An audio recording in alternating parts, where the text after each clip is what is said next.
Welcome to Flight Past. And today we are in the Cessna 172, currently flying over the English Channel, heading towards northern France, and we're going to be talking today about the Merville Battery assault. If you remember from the last recon we did, we were talking about Lt Col Terence Otway, and his preparations, which is this guy, and his preparations for assaulting the battery that was at Merville. We flew in Dakota and simulated the parachute drop. So today we're going to get to the drop zone, and then we're going to talk about the actual assault itself. In this first part, I'm going to talk about a guy who was this guy who is Major George Smith. He wins a military cross for this action, and he is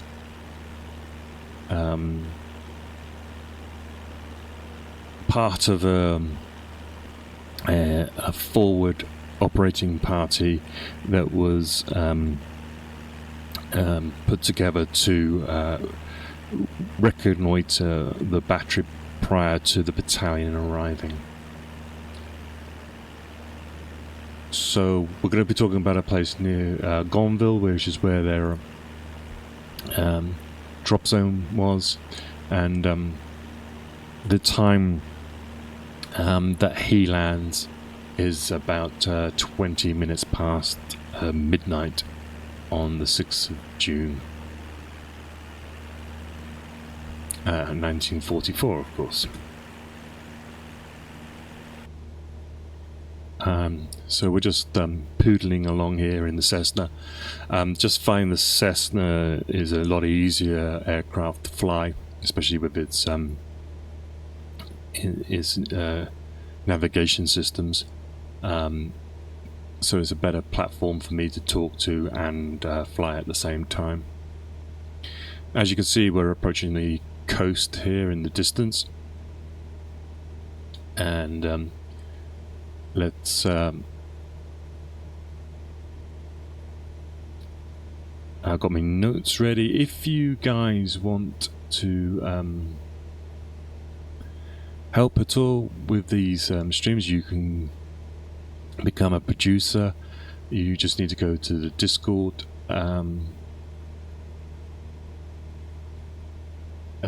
link in the profile, and you can then zoom down and you'll find all the different things we're going to be talking about.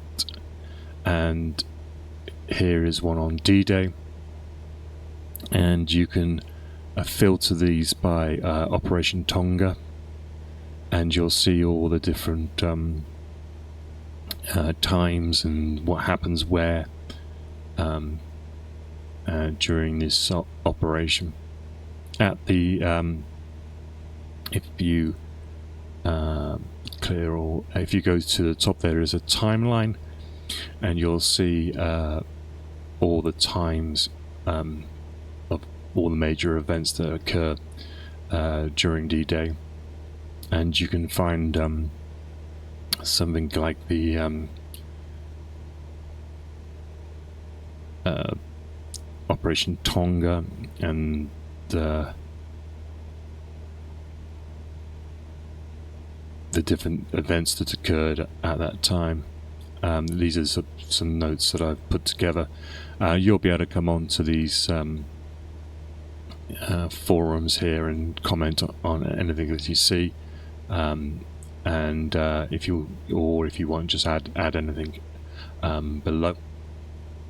And then when I get to that point during these discussions, I'll read them out, and you can tell me if I'm wrong or if you've got something to add, and just add it there. You'll see as we go down, there's loads of different subjects I'm planning on talking about, not just on the Second World War. There'll be stuff on the First World War, Napoleonic Wars. There'll be things on football clubs, rivers, you name it.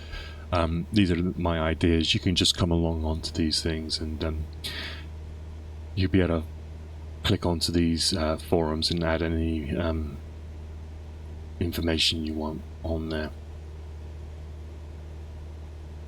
Right, so we are approaching the coast. So I'm going to start with Major Smith, George Smith. He's got a diary which I recommend. He is attached to the headquarters company of 9th Parachute Battalion, and he gives a very good description of his landing at the time. He says before takeoff, the forecast, he mentions the wind, the forecast of the wind they were given. And they were all mentioning how strong the wind appeared. It was strong in England at the time when they took off. To say that the largest branches of the trees were dancing up and down, he described them.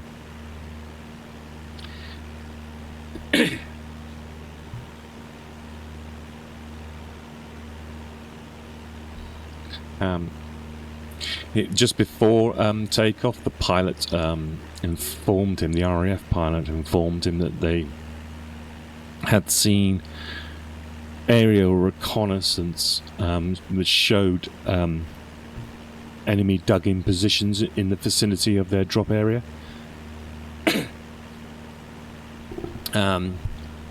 which he says he was aware of, but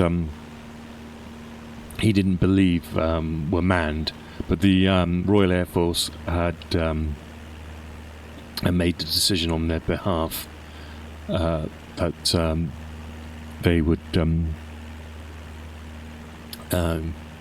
drop the guys, this Ford RV party, half a mile further on.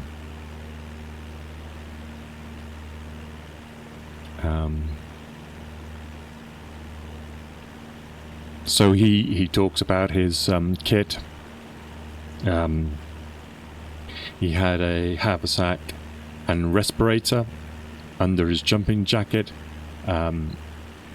He had a pistol, entrenching tool, grenades, rubber gloves, torch, binoculars, compass, map case. So they were all, he said, overloaded to the point where they were kind of laughing at each other, trying to get on the plane.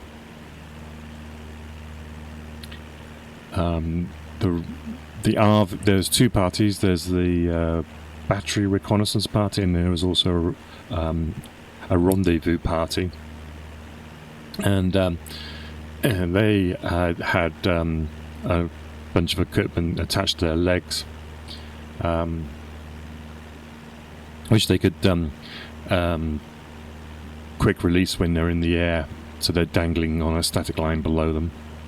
The rope was about 20 feet long, so it would hit the ground before the parachutists did, so it takes the weight off their legs.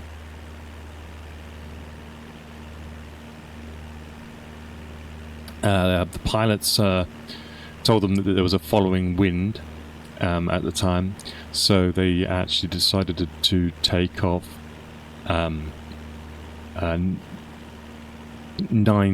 minutes later than when they were scheduled to take off. So the pilot,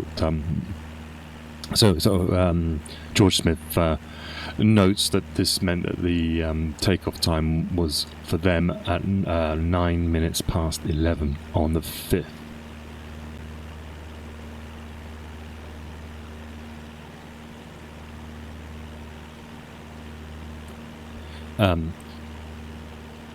He was just mainly concerned that they would land at the exact time which that they planned, which was 20 minutes past midnight.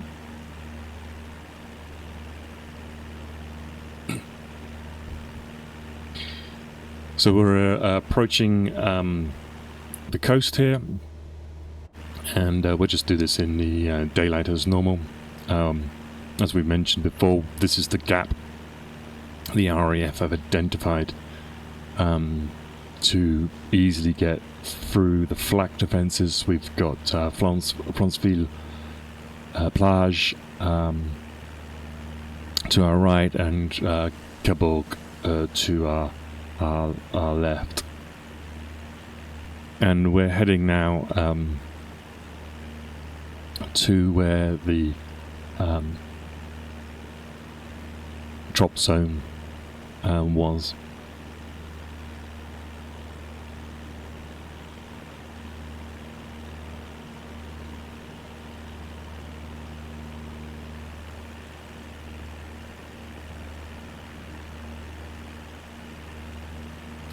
So as they approached, let's just stop here for a bit and have a look. So as they approached these drop zones, this is the one which was called Drop Zone Victor, V for Victor, and this is to the north. The north and northwest of this village here, which is Varaville.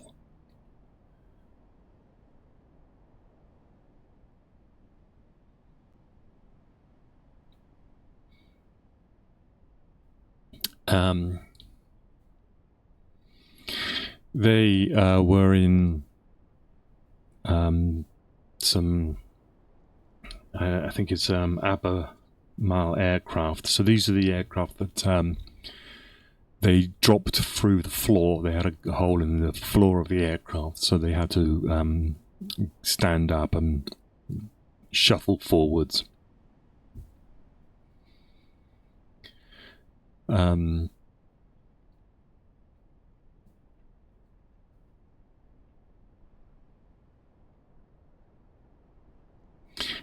He is informed by the navigator that they're approaching the coast, so he struggles to open this door at the bottom of the aircraft. And then he talks about how he sits with his legs dangling through the hole, but the slipstream was strong, so he then rests them on a narrow ledge on each side. It's interesting. He does mention right at the beginning of his diary that he hadn't done many jumps.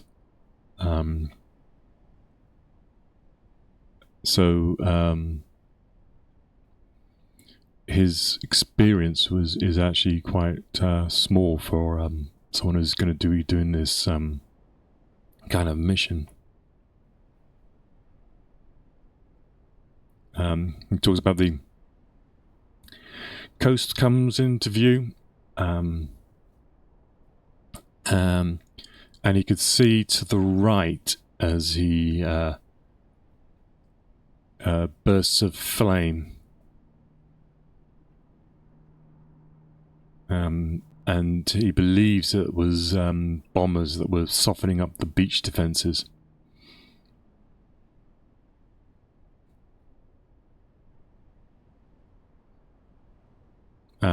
So they get ready to jump. He's basically puts his legs astride of the hull.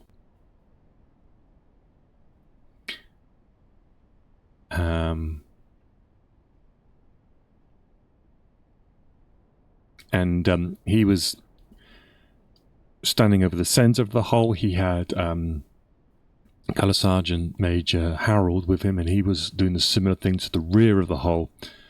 And also Miller as well. So it wasn't an orthodox method of jumping out of the aircraft, but it's one that they decided to work on in order that they could, all three of them in this section, could jump as close together as possible.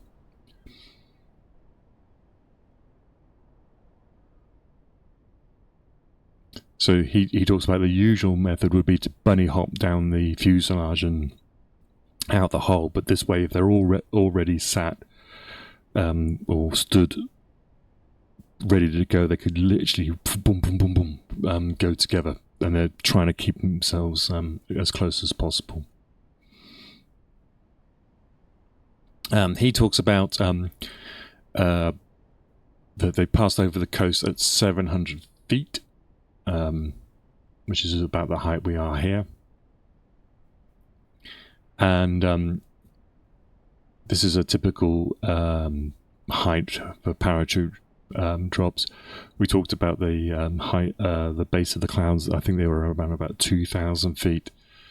700 feet is the usual sort of, it's around sort of 500 to, well, 500 might be a bit low, but 600 to 800 feet would be the norm.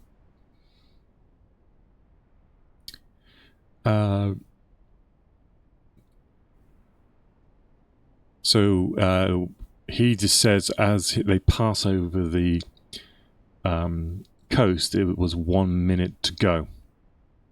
It might have felt like 1 minute. It's probably less than that. He watches the lights on the fuselage. Red light came on, he says, as a warning, 4 seconds, and then changes to green to jump. He recalls it feeling like a long time, and green came on, and then he just then needs to flick his legs together.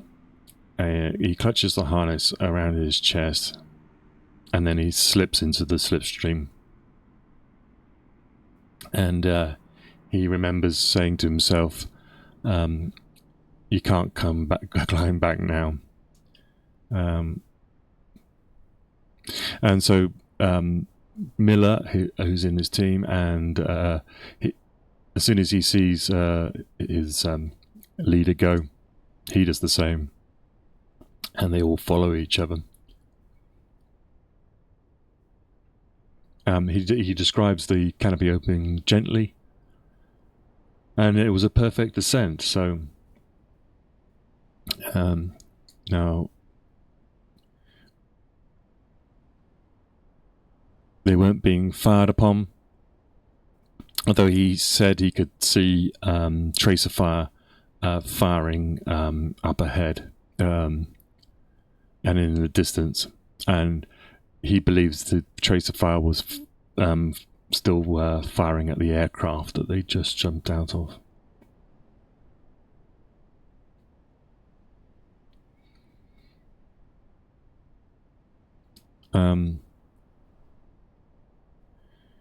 He says that there was no moon. Well, we do know that there was a moon. There was it was almost a sort of a full moon at the time. So it suggests that the moon was. What he means by that was that the moon was covered by cloud, and he says it took a while for him to adjust his night vision.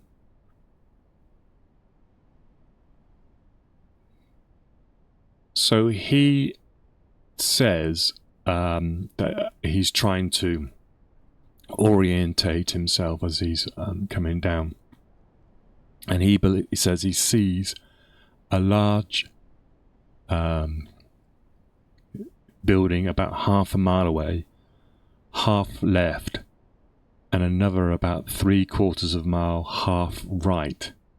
Now, what I therefore get from that is he's saying it's almost like he's coming this way, and half left is this way, and half right is probably in this direction. One being half a mile away on his left, and the other being 3/4 of a mile away on his right. He decides that the large building that he sees over here, he calls it as the Varaville headquarters, and he believes it's the German military headquarters in Varaville. So we believe, therefore, that that is the place he sees to his left, half left. And then there's another building. It might be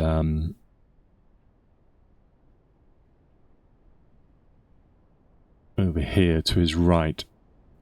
And so this could be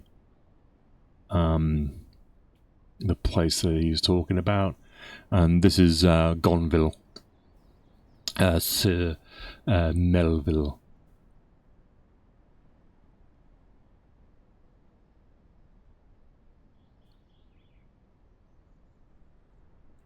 Okay.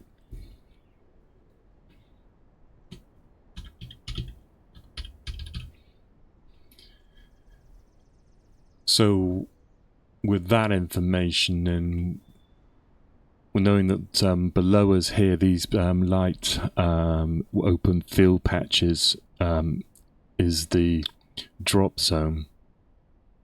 This is Varaville. So we're probably talking that he's dropped in this area here.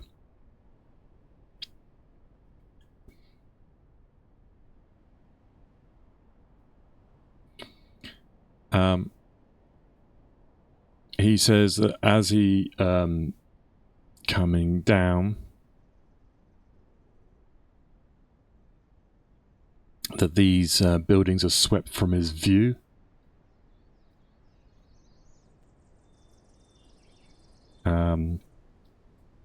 By the tops of the trees, and he hits the ground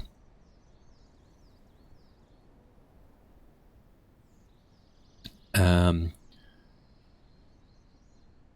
rolls over with his back, which he describes would be the instructors would feel complete shame for the way he landed.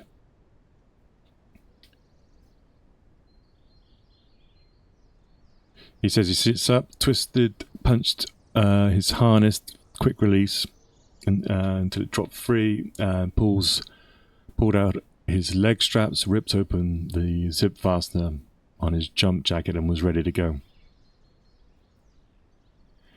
He says immediately he doesn't understand why nobody was shooting at him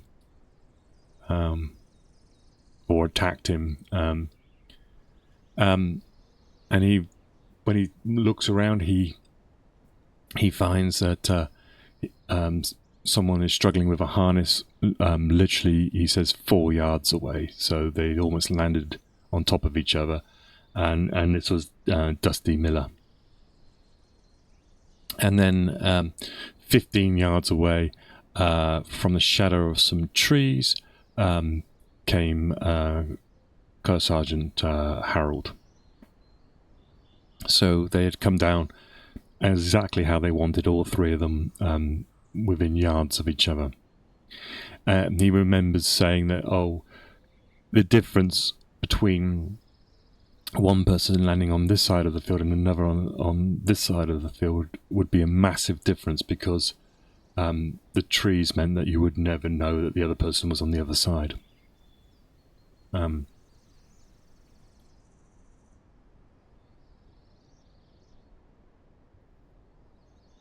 So they describe that they had landed in the corner of a field surrounded by a thick hedge, and there was no other sign of anybody else apart from them three.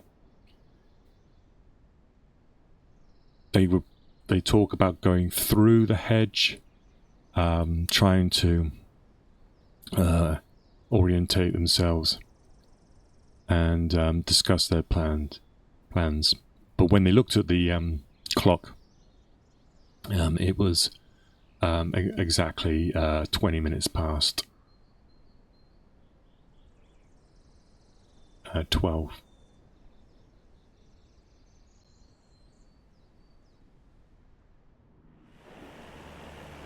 So, not quite sure where exactly they jumped and fell and landed. From his report, it's difficult to work it out. He also reports, by the way, and this is interesting for the other people who use the excuse of high winds, that there wasn't any wind when he jumped, and he believed that the meteorological office department had got their forecast wrong for the French side.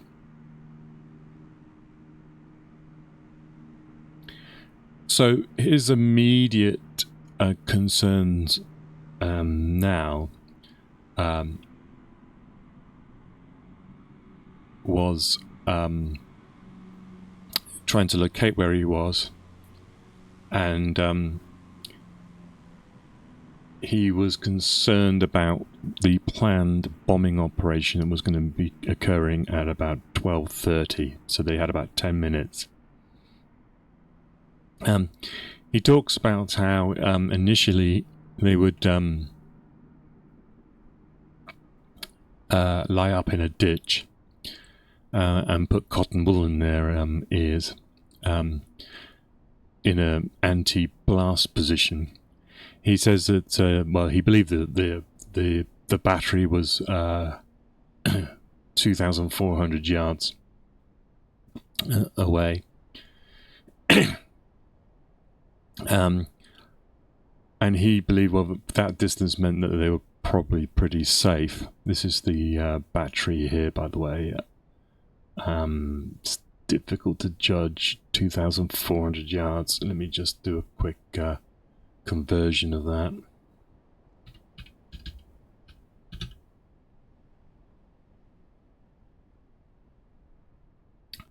So we're looking about 2 kilometers. I would say this is about half one. Yeah, so it puts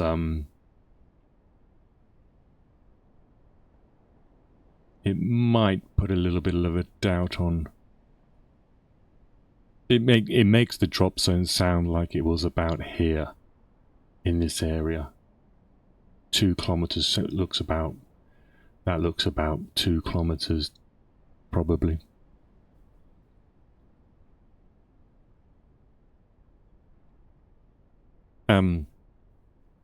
So he believes he's enough distance away from the battery, and that what they would do actually, because they were pumped with adrenaline and ready to go, they were tempted to move, and then when they heard the bombers, take cover then. So he believes he's enough distance away from the battery, because they were pumped with adrenaline and ready to go, they were tempted to move, and then when they heard the bombers, take cover then. So he believes he's enough distance away from the battery, and that what they would do actually, because they were pumped with adrenaline and ready to go, they would He reports staying in the shadows of hedges and cracking on at a decent pace. And they find a shallow ditch. So somewhere between here and the battery, they're moving off 10 minutes. So we could play, just do a bit of wargaming here, and let's just assume that where we said, which was, say, back here, was with the field they came down in, and then in there, say it's this field here, and then they're cracking on, sticking to a hedge. Obviously these fields may be bigger these days than before, but let's say they wander up this hedge here.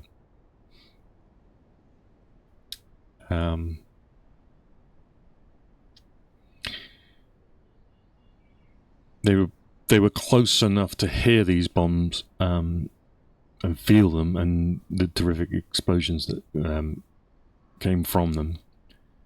But he does say that he couldn't resist having a look out of these ditches to look at the bombs coming down.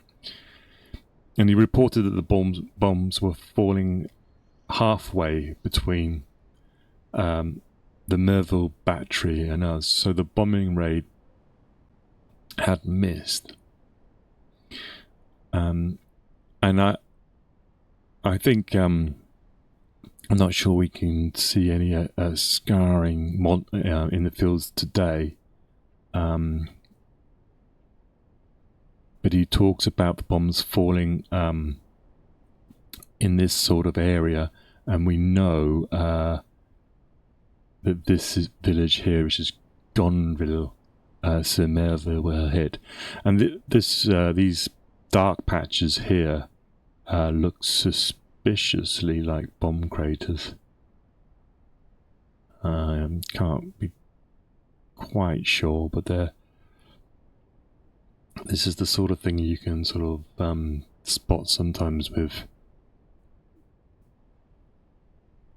satellite imagery. And we know that Gonville catches fire. There's buildings set fire, so it makes sense that this is halfway between where, as I say, the battery and where these guys were. So if this is in the center of the screen here is the Merville Battery, and the bombs were landing, say, here, then yeah, it makes sense that they're probably in this field, maybe even on this hedge row here.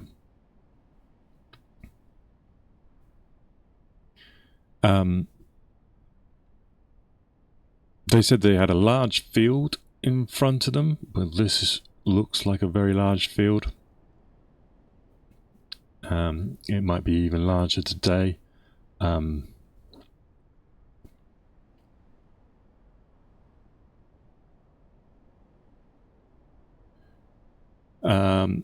So which they said they'd either have to cross or go around. And he makes the decision, or they make the decision. He says to the sergeant, he recalls that he says to the sergeant, "Let's run across the field whilst the Germans are taking cover from the bombs." And so they decided to dart across the field, and they began to run. They said they got halfway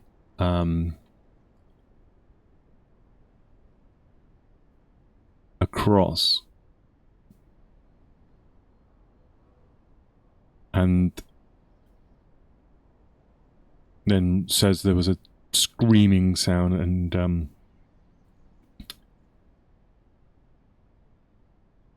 they threw themselves to the ground, clasped their heads around their back of their necks, with the forearms pressed over our ears, and our elbows lifting our bodies slightly from the ground. And the bombs crashed before us, to the right, to the left, and behind. He reported that the earth shook as though in the hands of an angry giant. Great trees fell and huge clods of earth showered about us as craters opened up, each large enough to bury a suburban villa.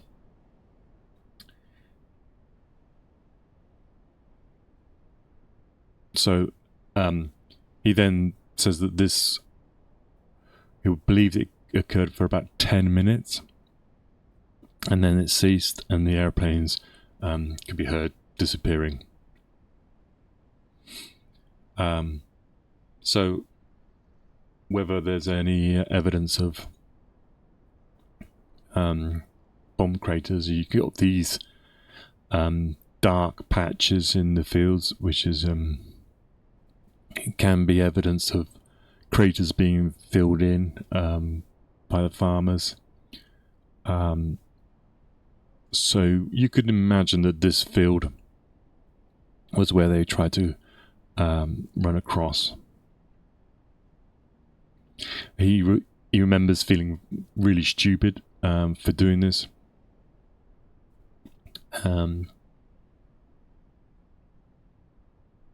And he says once that had finished, then they're in the middle of the field now, and the bombs have finished, so they had to get off this field at the double. Okay. So this seems a likely one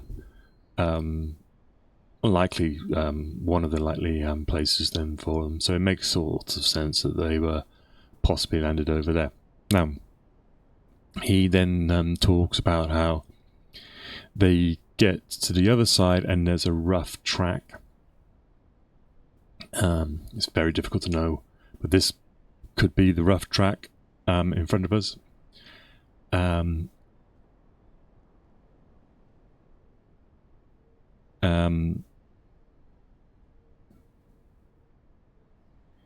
They had a bit of confusion here. They stopped to check their position because they expected a decent road, but it turned out it was a rough track. He decided that the maps that he had and the area of photographs had overemphasized the state of the track, making it appear to be a road. And he talks about setting off on the field side of the hedge. So I don't know what that means. When they hadn't gone too far, they then hear a familiar voice, and this is Private George Adset, and he's the Batman to Major Alan Parry, who was the commander of the RV party. We've got a picture of him. This is the guy.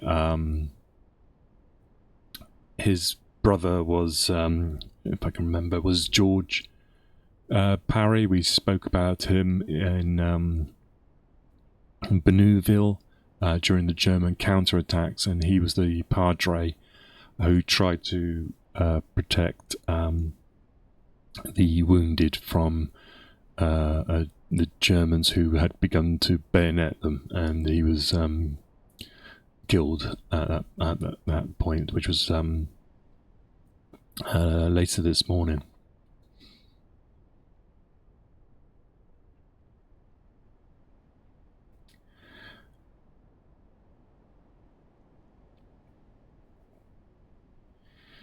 He had, this Private George had become separated from his party, and he says from this point he pointed out to him some trees which bordered the RV, and instructed him to make his way there to get a message to the battalion when it arrived, to tell him that the Battery Reconnaissance party had landed safely and had started off on his job. So he therefore could see from possibly in this area a place, some trees.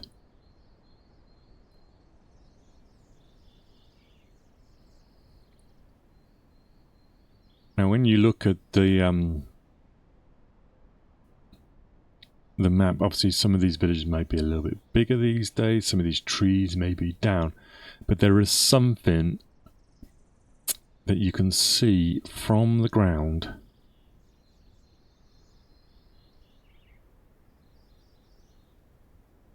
which would be possibly visible on a horizon on a moonlit night. And so it's my this is all conjecture, but I believe that this is what he's talking about. He said he pointed out some trees which bordered the RV, and this seems to me one of the most obvious places. It's all slightly raised up above the drop zone. There's roads meeting here, there's trees surrounding an area, and it's a place where you would likely get everybody together to then push on. It's in the right sort of direction. It's southeast of the battery. That's one option, I suppose. It makes the most sense if we're coming up from the drop point. You can see that those trees are on that slight rise. It's obviously something that you may not want to go through the village, but the village would help identify, like the church and the buildings of the village would help identify if you go round to the right, then the RV point is the trees on that hill. So unless anybody else knows exactly the position, we'll assume that this area here then is what is known as the RV point.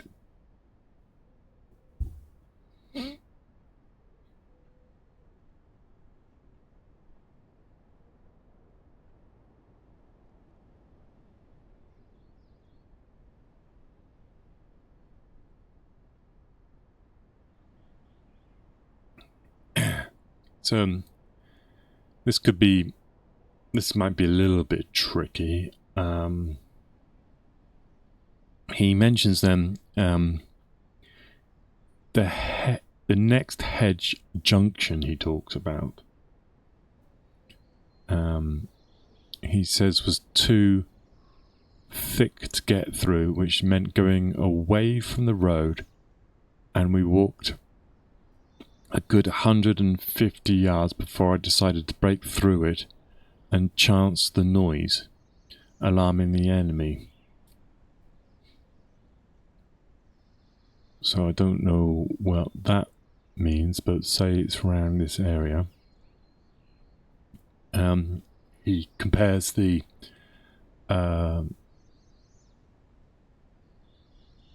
He says the hedge was very similar to those in Kent, with a deep ditch on one side.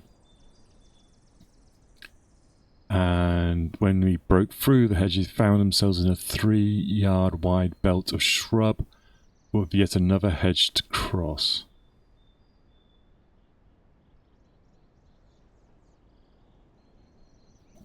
We just go with the flow on this one. I threw myself at it to find nothing beneath my feet, and I was falling and falling. I landed in an incongruous heap at the bottom of another ditch. It was an exceptional depth, and only by stretching my arms out at full length above my head could my colleagues grasp my hands and pull me out through a tearing mass of brambles and rose thorn. So we're looking some very deep hedges.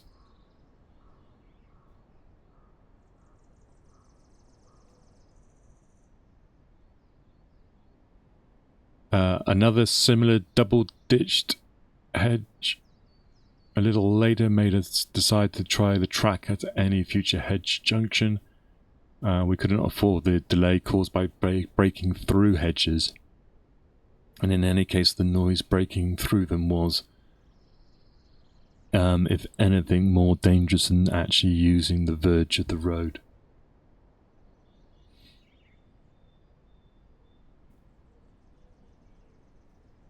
So soon we came to another hedge junction and we found a gap on the track. Decided it would be better going on the other side of the track, ran across it and threw myself into a ditch about 5 feet deep. There, not 5 yards from me, were 2 German soldiers. They were not in a defensive position, and I grasped that they were still frightened and sheltering from the holocaust of bombs that had let loose. He says he had been using both his hands to gap the hedges and the wire fences, and that his pistol was still in his holster. Anyway, he says his immediate job was reconnaissance and to avoid conflict with the enemy.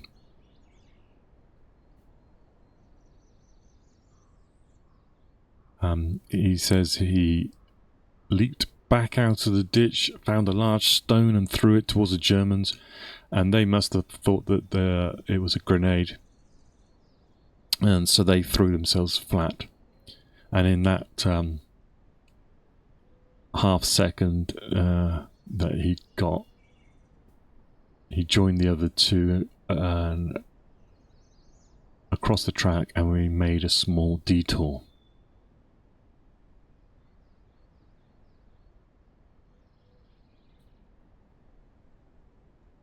So he then says he had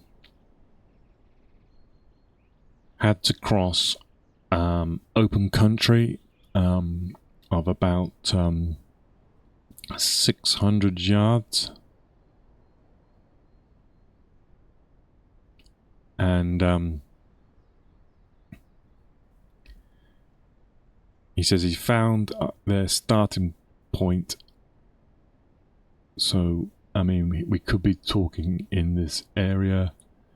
He found his starting points and set off on a compass bearing. So that actually suggests a pretty open field. And he says which will bring us out at a hedge gap.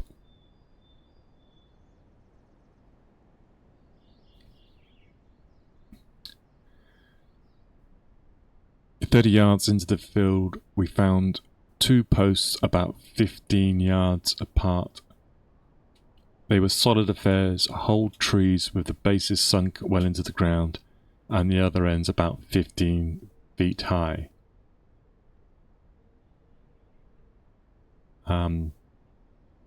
Between them, a piece of wire was stretched, starting at a height of 6 feet on one, and ending 3 feet up on the other. The wire was of exceptional thickness, and it would have been impossible to cut with ordinary issue wire cutters. They ducked under it and continued on their course. And he said that only to find that the field was full of these posts. They were basically German defences against glider landings. So we're talking Rommel's asparagus. So it could be they're all in this area here.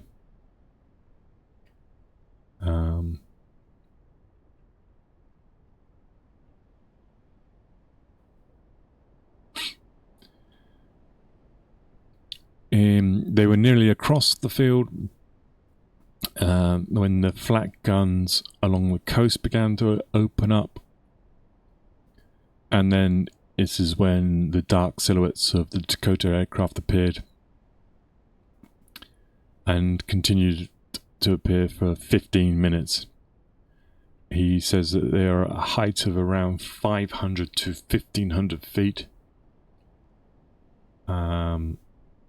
And this was the battalion coming in. So they're coming in now behind them. The battalion, I think we were talking around about 1 o'clock.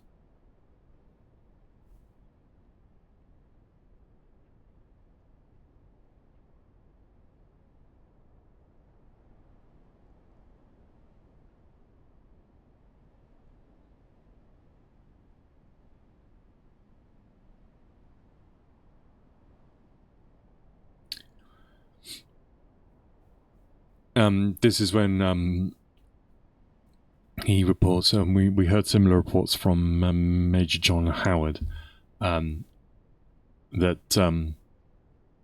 the German machine gunners started firing tracer bullets at the parachutes.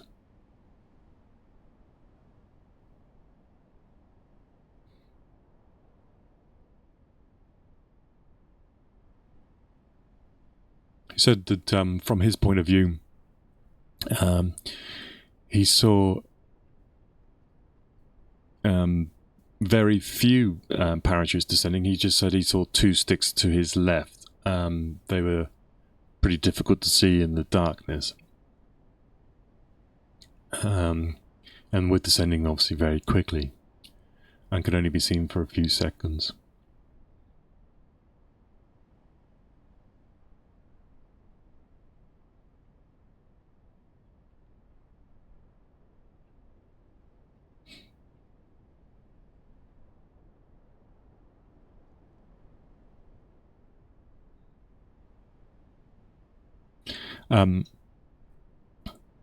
He says that the advantage it gave him, though, was that he was able to pick out all the machine gun nests that were in the vicinity and ahead, and so they were they then had the ability to then plan their routes to avoid them.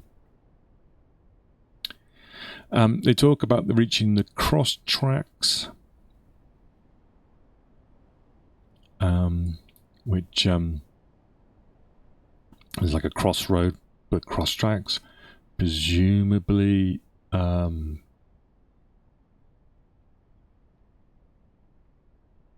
are we talking about here? I mean,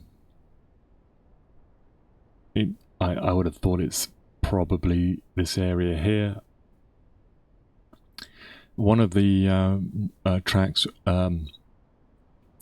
led directly to the perimeter of the battery, which was 600 yards, according to him, so call it about half a kilometre, which looks probably, yeah, just probably about right.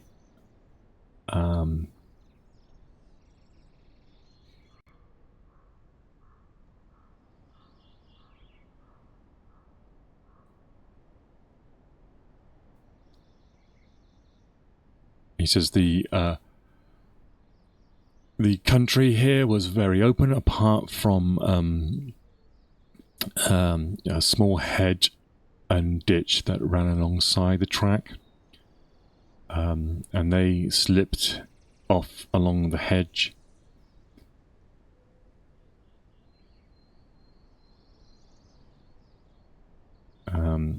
He says at this point that he was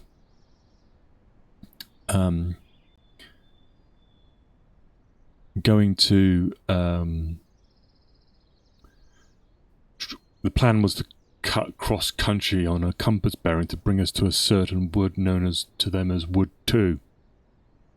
But there was a wire fence with a wooden board hanging on it, and the board had the sign of a skull and cross bones painted on it, which the universal sign for a minefield.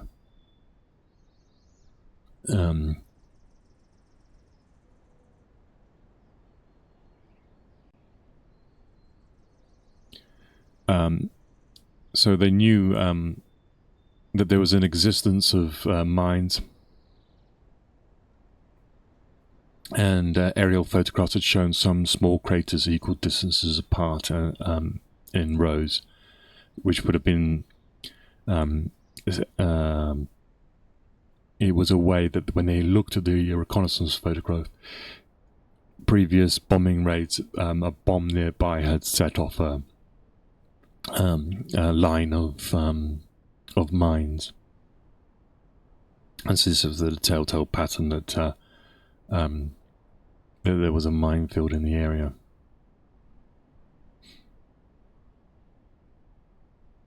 What he did say when he was in this area and he could see the sign, they didn't know the extent of the minefield.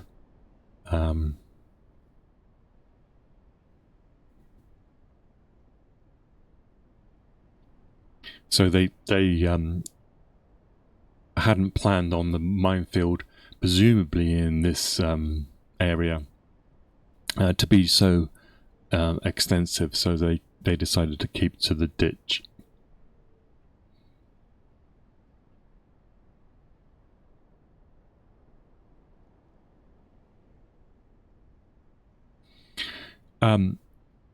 He describes the 600 yards as very long, and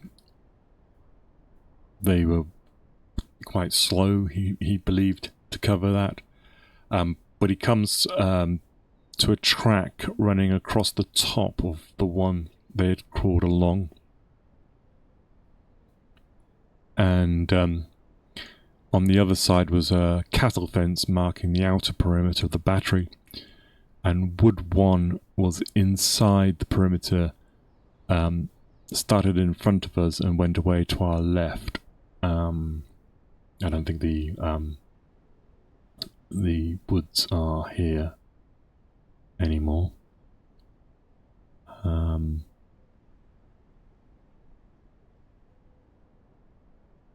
They said they could see Wood 2 could be seen about 150 yards to our right. Well, I mean, this could be now a built-up area.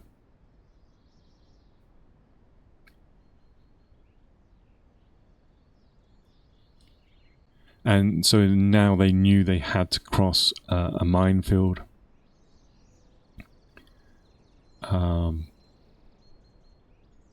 And they could see more skull and crossbow signs hanging on fences. Around Wood 2, they expected to find a track leading into the heart of the battery, which could be this road now here. There would most certainly be a heavy guard on this side, and they knew that the guards, because of the parachute drop, would be on high alert.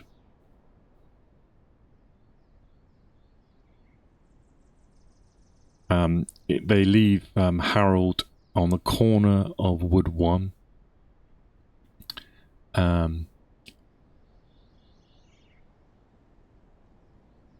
In order to basically watch and observe him going forwards, just in case he got into trouble.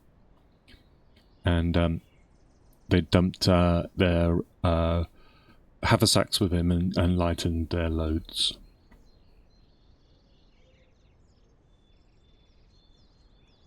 The area he described was full of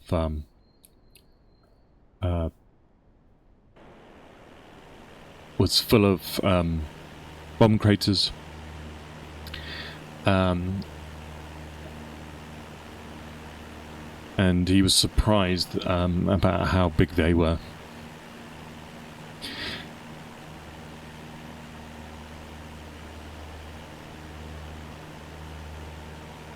He says he reaches the track through the battery. It was wired up with another mine sign. The main and inner perimeter defense was 200 yards away, and Wood 2 stretched for half of this distance.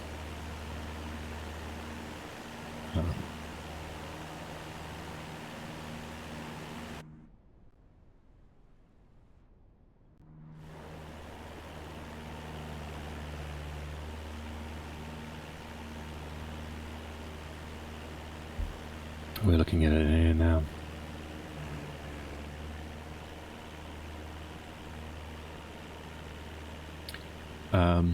He decides to cut the wire just inside the corner of Wood 2 and keep near its edge. And looked out for anti-personnel mines.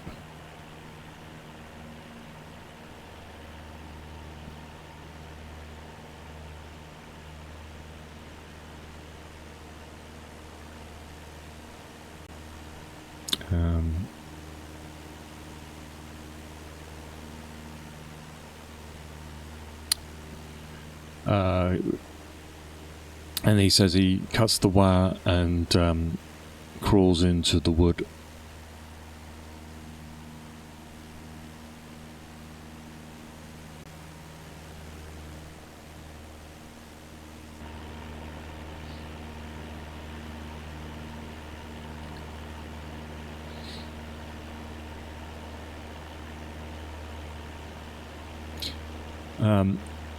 He says they weren't frightened of anti-tank mines because it was unlikely that the weight of their bodies would set them off. He was worried that the bombs that had dropped nearby might have made those anti-tank mines super sensitive. But he just had to put it out of his mind. He says his main fear was of anti-personnel mines, and he describes the numerous types. And some of them, he says, were difficult to detect unless you had what he described as an electrical mine detector, but they had decided not to bring them because they were too burdensome. So they decided that they would try to keep as far apart from each other, just in case one of them did set off a bomb.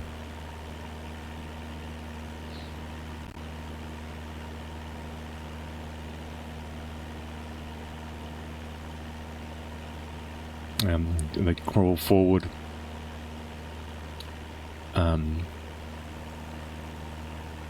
He says that he could see the moon now, and they could see make each other out. They move forward on their hands and knees, and feeling for the paths.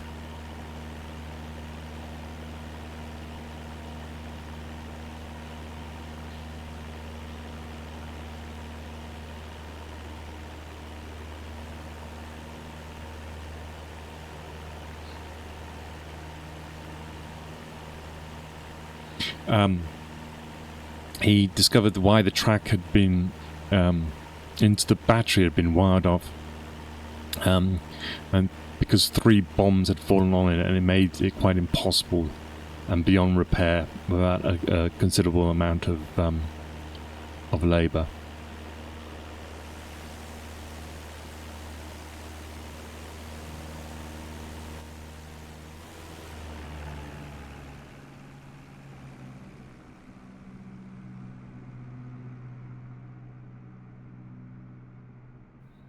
And the amount of detail this guy goes into is quite amazing.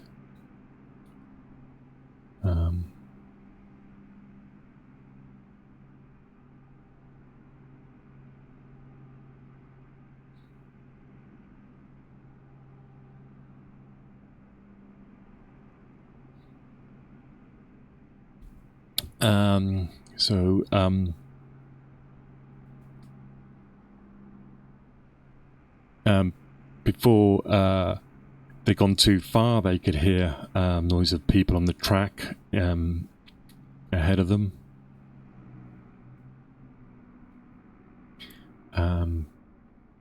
But there was no alarm, so they just pressed on.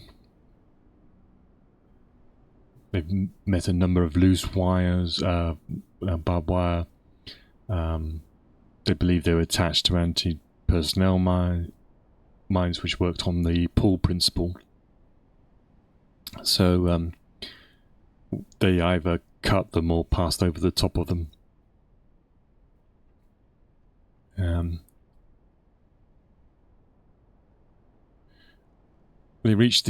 They say in time they reached the inner edge of Wood 2. And here they found another cattle fence in which they could cut several gaps, and went into the which then opened into the open part at 100 yards.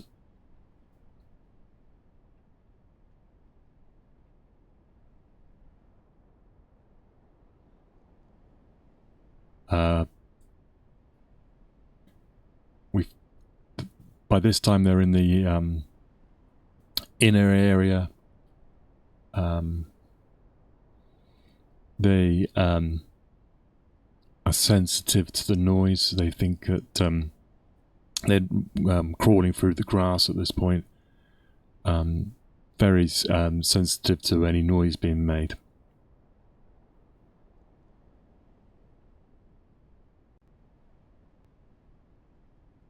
And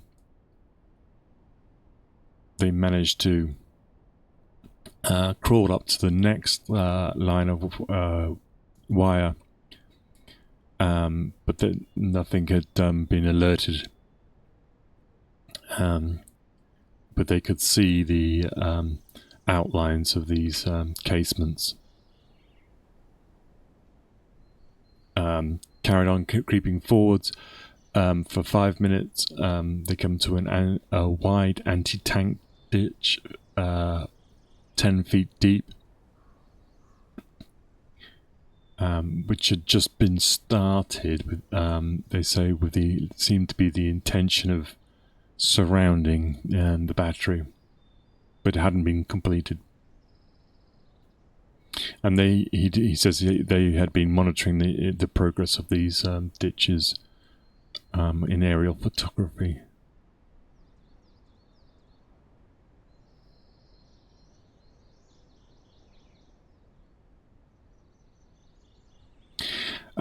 He describes most of the battery had 2 thick belts of wire entanglement about 30 yards apart, forming the inner perimeter.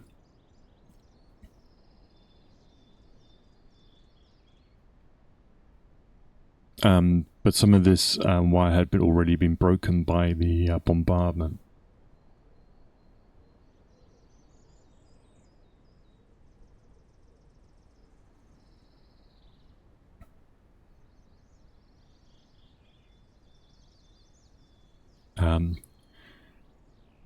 The meticulousness of this guy is amazing. They then decide so they got to the inner wire. They then move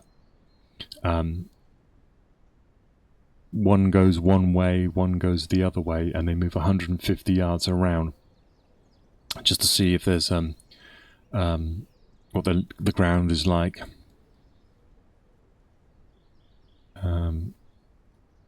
He says he moved around to the entrance of the track, but the gap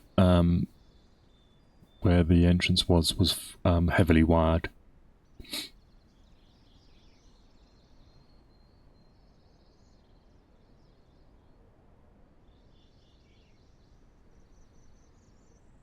He returns back to Miller. He had found the second fence where the second fences started, but there had been a gap left, and the defences. He reports that the defences here were stiff, but nothing in comparison with those on the side of facing the sea.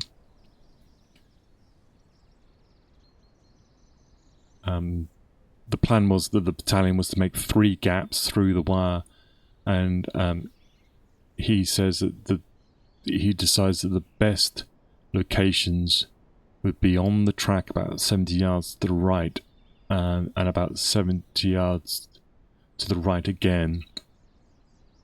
And he says that it was the planned breaches into the defences was approximately about where they had planned back in England.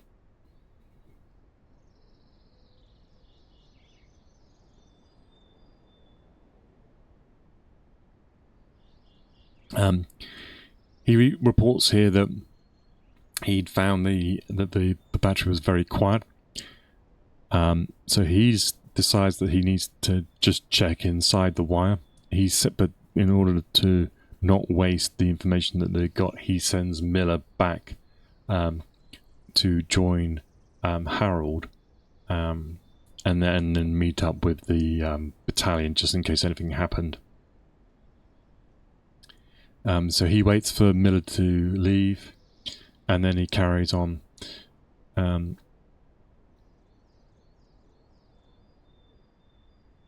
He tries to go through the inner wire. He says it's about 5 feet high, 15 feet wide, not laid in any particular pattern, but it was thick. He reports cautiously pulling back wire, hooking him back, making a hole in the wire.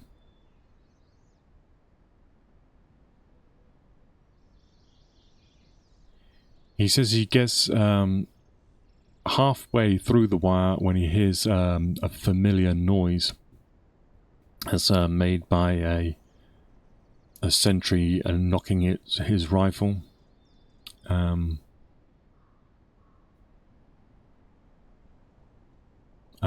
But then he hears the noise again going away from him.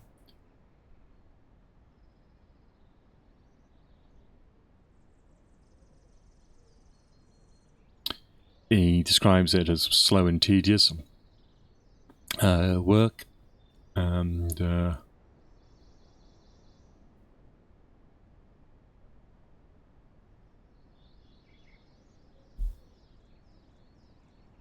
his main aim is to try and find out whether there's anybody actually in the grounds. As he's doing this, a glider comes across, and you could hear excited voices. He describes a tug aircraft was towing a glider, and it had come into view from the right, flying at about 800 feet.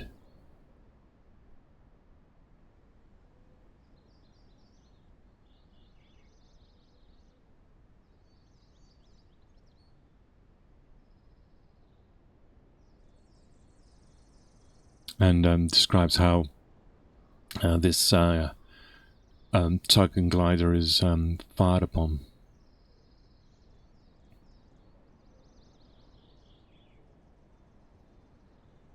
He says that the glider and the aircraft flew just straight over the battery, not more than 30 yards from him. A 20mm flak gun opened up. And it lit all the area up around him.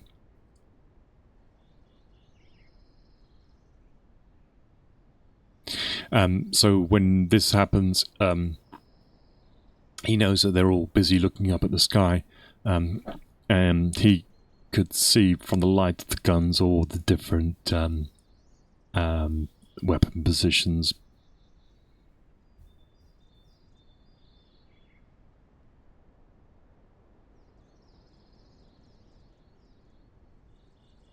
So he decides at this point that his recce is over. He knows that the battery is occupied. He has a good idea of the state of the defences. And as soon as the firing had stopped, he starts moving away. And so he then moves back to join Harold and Miller. Now, the Battery Reconnaissance party was split. It was 6 men, and the other half of it were the taping party. He returns to a point, he says, where he was supposed to meet the taping guy.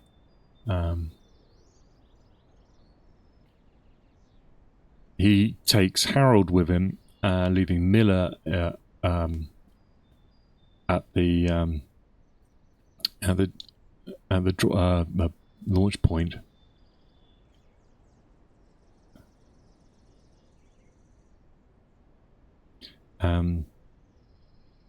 He starts moving back, and he says he sees a shadowy figure sliding down the lane towards me, and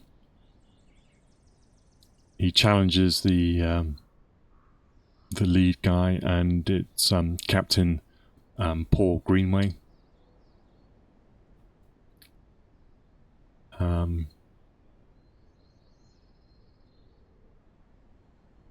And Paul Greenway reports that his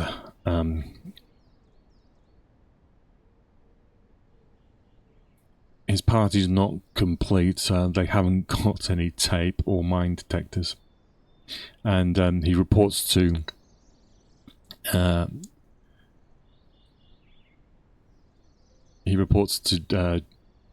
George Smith that the state of the drop that's occurred behind him has been bad, and there's not many people that have arrived at the RV. We'll say this is the RV here. He calls it a hell of a drop all over the place.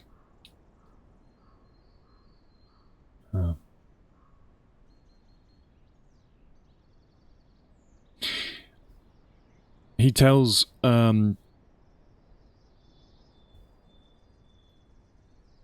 Greenaway the state of play on the layout of the battery.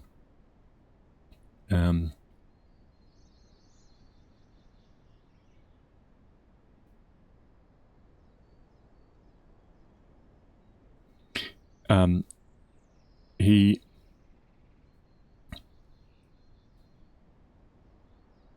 then leaves Miller with him. He was supposed to then meet up with the battalion at the first cross tracks.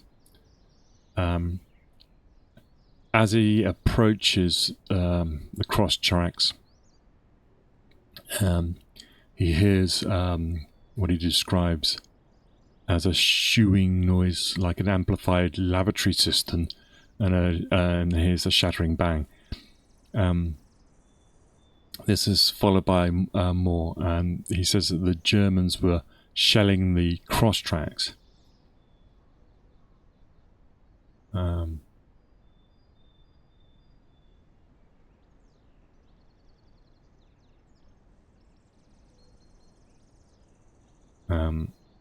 Which is interesting.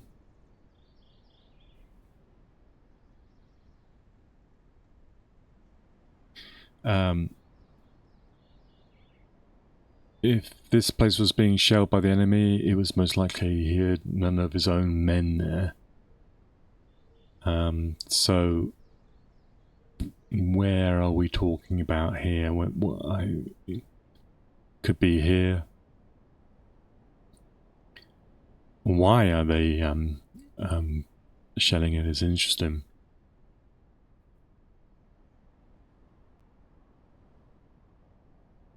He starts getting worried that time's getting short. I'll discuss the times a little bit later. We talked about Lieutenant Colonel Otway's story. And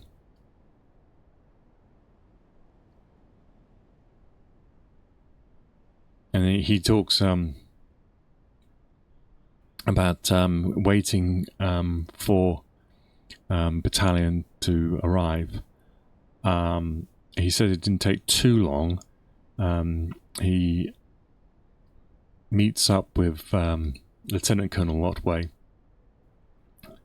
told him the state of the play, said that he's scouted ahead, he's found the places to go, and that the assault should be pretty easy. He says he regrets saying that because maybe he felt elated because he'd completed his task, but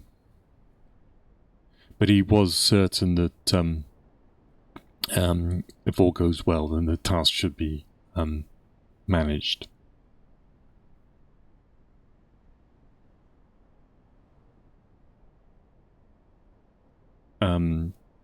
He's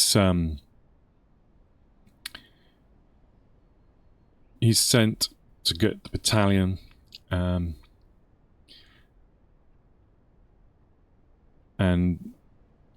he moves up back to where Harold was, and finds the taping party there.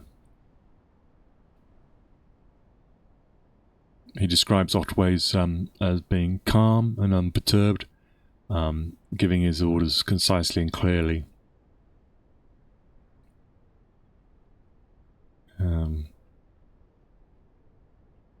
He describes Otway as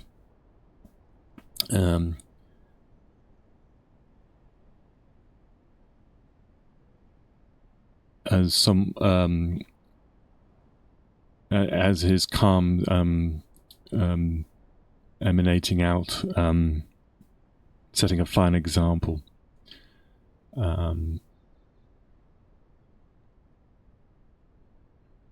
The chaos of the drop has obviously happened, and he's amazed by how Otway just seems to get on with the job.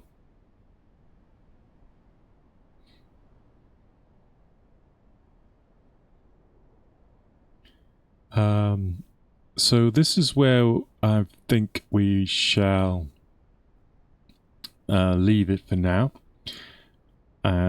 For this stream,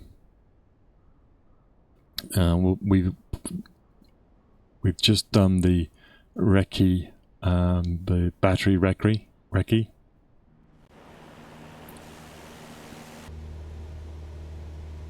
And then in the next episode stream, we'll look then at the actions of Terence Otway himself, and we'll get into the actual assault.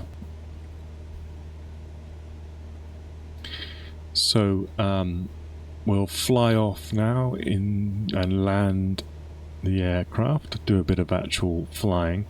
If anybody's got any questions, then then far away.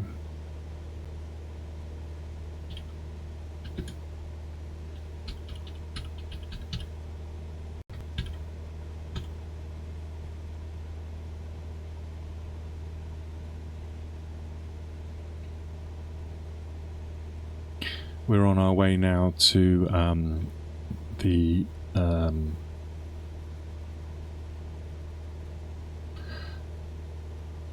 the airfield Carpiquet to the south west of Caen, and we'll do a proper landing.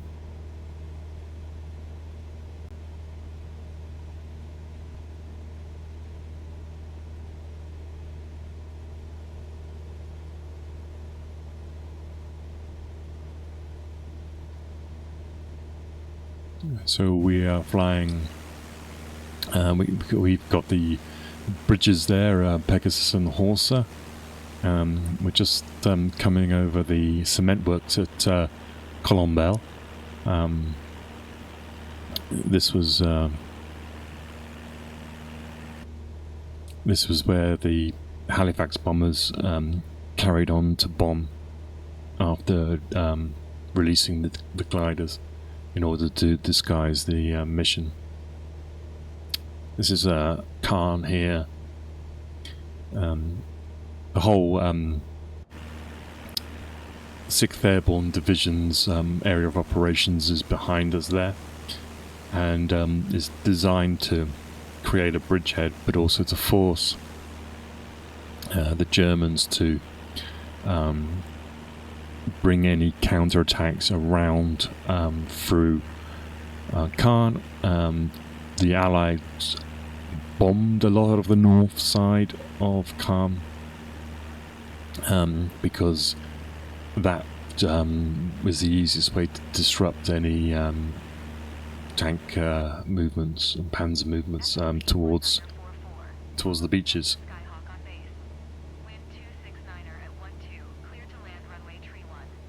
Okay, we're clear to land. Clear to land runway tree 1.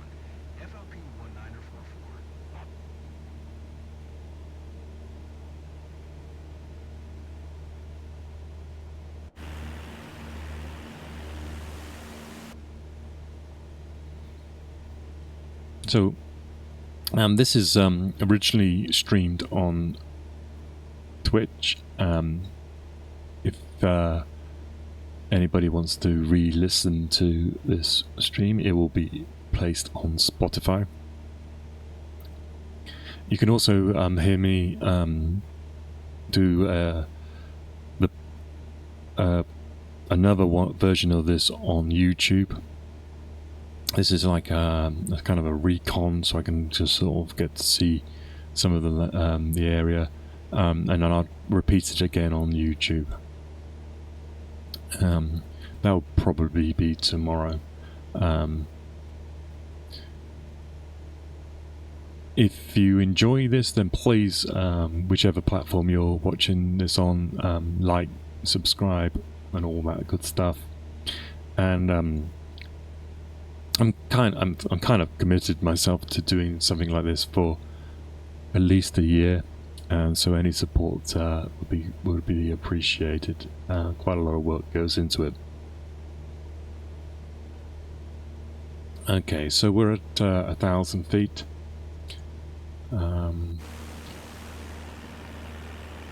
Approaching the airfield of Carpiquet in Normandy. This is one of the main original targets to be captured. I think it was on the actual D-Day itself. There's a lot of controversy surrounding the capture of Caen.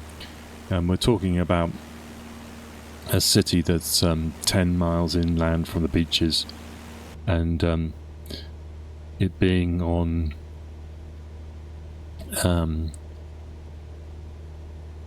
it being Montgomery's target. When I'm always of the opinion, or have been of the opinion, that what's Montgomery to do?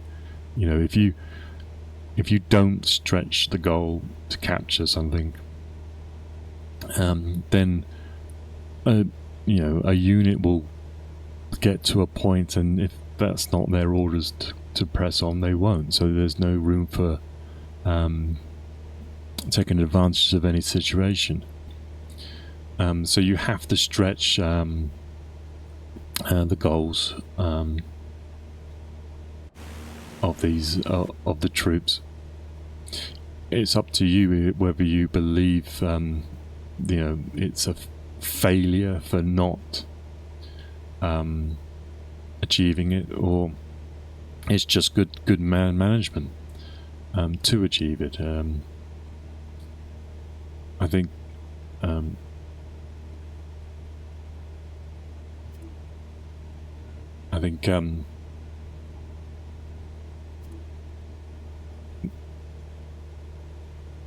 I've got a very weird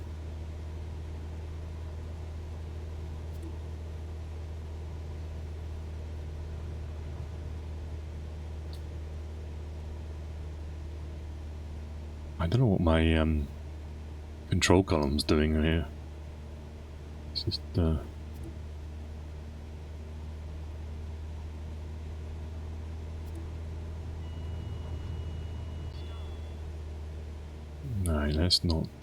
let's not stall. Okay.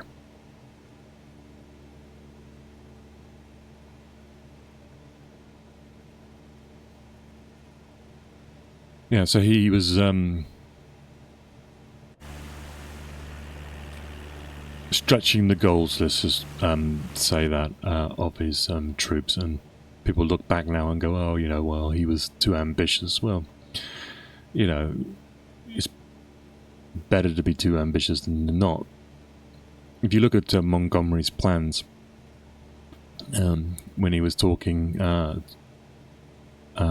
to the chiefs of staff back at St. Paul's, he had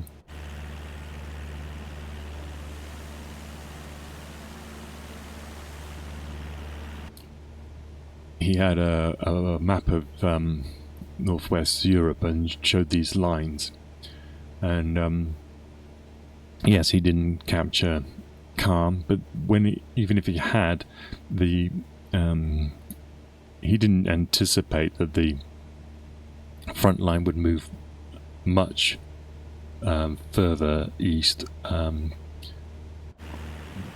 Caen. It was always going to be acting as the hinge to the American door. It would have obviously been better because if they had captured it, because Caen is obviously on the main road that goes sort of Bayeux towards Carentan, and that would have been would have made it even harder for the Germans to bring in reinforcements. But a landing on an enemy coast, and then marching 10 miles inland, it's probably a little bit more than you could wish for. Okay, so here we come. Then we're going to land here, and we'll call this the end of the stream.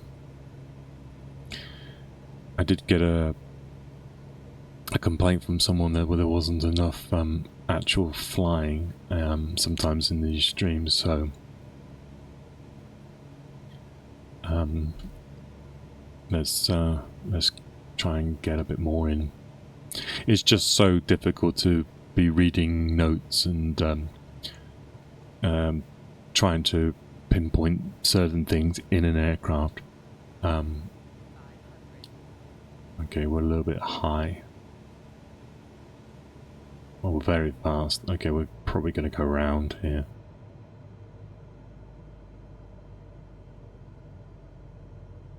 Yep, let's go around.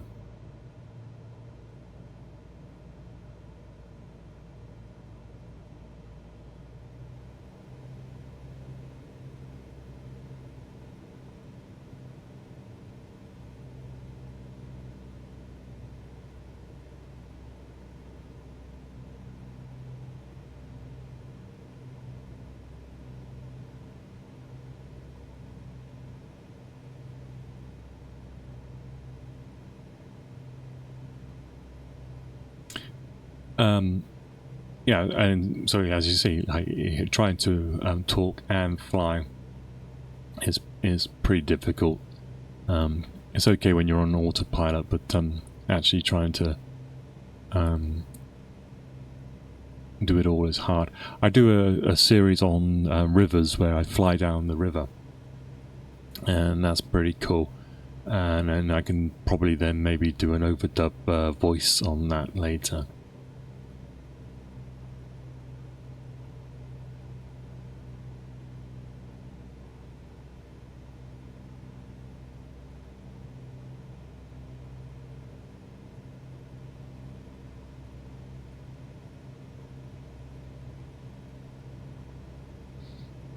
Alright, let's concentrate, get this down. It's going to be a little bit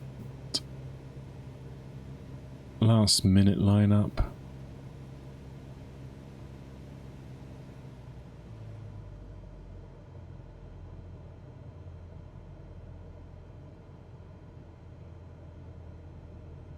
Just going to bleed some speed off here.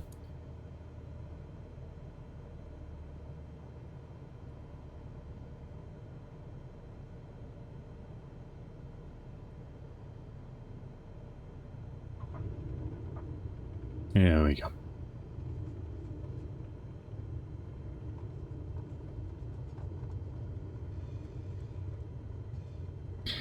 Okay, welcome to Brigade.